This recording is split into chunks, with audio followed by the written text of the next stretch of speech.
மகாபெரிவாச்சரணம். ஒவ்வொரு கடவுளையும் வணங்குவதற்கு ஒரு முறை சொல்லுவார்கள். எப்படின்னா இப்படித்தான் வணங்கணும். சிவன் அப்படின்னா விஷ்ணு, பிரம்மா இவங்களெல்லாம் வணங்கும் பொழுது தலைக்கு மேல் 12 அங்குல உயரத்திற்கு கைகளை உயர்த்தி கூப்ப வேண்டும்.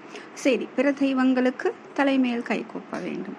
குருவிற்கு நெற்றிக்கு நேர் கை கூப்பி வணங்க வேண்டும். தந்தைக்கும் அரசருக்கும் வாய்க்கு நேர் கை கூப்பி வணங்க வேண்டும். அறநெறியார்களை மார்புக்கு நேர் கை கூப்பி வணங்க வேண்டும்.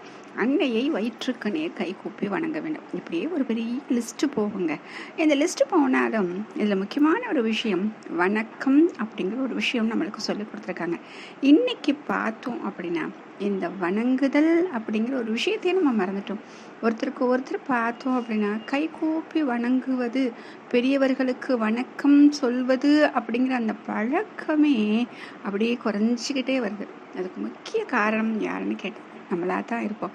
ஏன் அப்படின்னா குழந்தைங்க நம்மளை பார்த்து கற்றுக்குதா?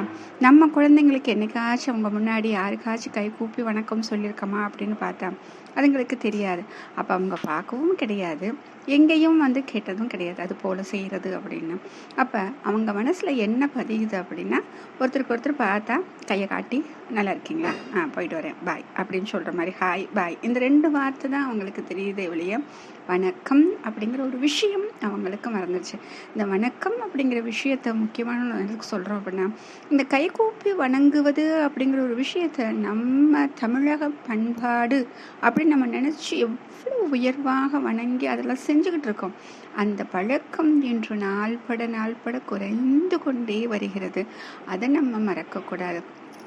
ஏன் அப்படின்னா இந்த வணங்குதல், இந்த பண்பு இருந்தாதான் கோயிலுக்கு போனாலும் இறைவனுக்கு கை கூப்பி வணங்குவதுன்னு ஒரு பழக்கம் வரும்.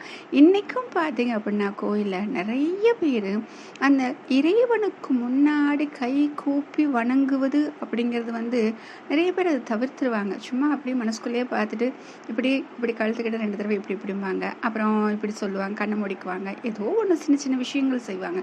அவங்கள பொறுத்த வரைக்கும் அது அவர்களுக்கு வணக்கமாகிவிடுகிறது.